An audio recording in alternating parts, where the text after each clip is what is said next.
Hallelujah, praise the Lord. இந்த திங்கட்கிழமை இரவு இந்த 9:30 மணி அளவிலும் I speaking to 905th gospel in the name of Lord Jesus Christ. Today topic is அநீதி உடைய நீதிபதியை தொந்தரவு செய்யும் விதவை. A widow arresting an unjust judge. ஒரு அநீதி உடைய நீதிபதியை தொடர்ந்து தொந்தரவு செய்யும் விதவை. இது இயேசு கிறிஸ்து ஒரு ஊமையாக சொன்ன ஒரு உண்மை சம்பவம்.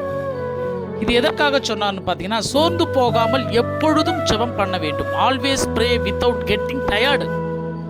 எப்பொழுதும் ஜெபம் பண்ண வேண்டும். பைபிள் எனக்கு ரொம்ப பிடிச்ச ஒரு வசனம் உண்டு. Romans chapter 12:12 rejoicing in hope. அதாவது நம்பிக்கையில் ரொம்ப சந்தோஷமாக இருக்கணுமா. Patient in tribulation. உபத்திரவம் கஷ்ட காலத்தில் எப்பொழுதுமே ஒரு பொறுமையாக இருக்கணுமா. Continuing instant in prayer. ஆனால் ஜபத்திலே மட்டும் எப்பொழுதும் உறுதியாய் தான் இருக்கணுமா. உறுதியாக. ஏன்னா ரொம்ப டயர்ட் ஆகிட்டா, ரொம்ப சோர்ந்து போயிட்டா, இது நடக்கலைன்னு சொல்லிட்டு நம்ம என்ன பண்ணிடுவோம், அந்த காரியத்தை விட்டுடுவோம். இதற்கு தான் இயேசு கிறிஸ்து ஒரு ஊமையை சொன்னார். லூக்கா புஸ்தகத்தில் 18வது அதிகாரத்தில் வரும். ஒரு பட்டணத்தில் ஒரு அநீதி உள்ள நியாயாதிபதி. அவன் கடவுளுக்கும் பயப்பட மாட்டான், மனுஷனை சுத்தமாக மதிக்க மாட்டான்.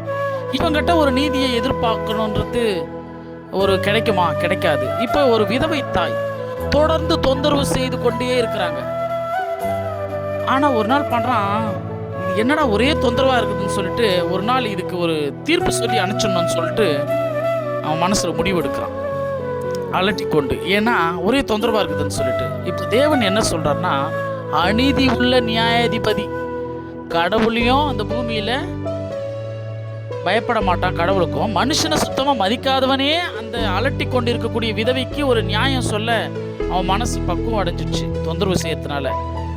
நான் பரமபிதா, மனிதர்களை நேசிக்கிறவர், மனிதனை படைத்தவர், மனிதன் மீது அன்பு வைத்தவர். என்கிட்ட நீங்க நீடிய நாளா ஜெபிக்கக்கூடிய ஜெபங்களை கேட்காம இருப்பனா? நான் அன்புள்ள தேவனாச்சன்னு சொல்லிட்டு கர்த்தர் அந்த தொடர்ந்து தேவனாகிய கர்த்தரின் மீது எப்பொழுதும் சோர்ந்து போகாமல் ஜெபிக்க வேண்டும் என்பதற்கு ஒரு விதவை தாயை எக்ஸாம்பிள் வைத்து விசுவாசத்தை குறித்து சொன்னார். இது ஏன் சொல்லிங்கன்னா, தாவீது ஏறக்குறைய ஒரு பெரும் கடும் பிரச்சனையில் எதிராளி சவுல் ராஜா அவனுடைய உயிரை பறிப்பதற்கு வகை தேடிக்கினே இருக்கிறாரு. 12 வருஷம் அவருடைய ஓட்டம் இருந்தது. ஆனால் ஒரு நாள் தேவனாகிய கர்த்தர் 12 வருஷத்தினுடைய ஜெபத்தை கேட்டார். எதிரியே இல்லாத ஒரு சிம்ம சுப்பனத்தில் ராஜாவாக தாவீது அமர்ந்து எல்லா எதிரிகளையும் அழித்தார்.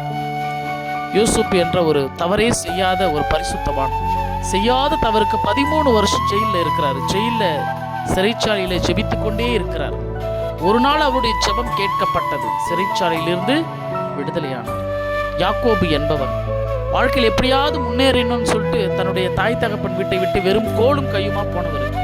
20 வருஷம் ஏறக்குறைய ஏமாற்றப்பட்டு கொடுமையான கஷ்டங்களை அனுபவித்து வாழ்க்கையிலே ஒரு உச்சிதமான 2 பரிவாரங்களான ஆசீர்வாத நிலைமைக்கு வந்தார்.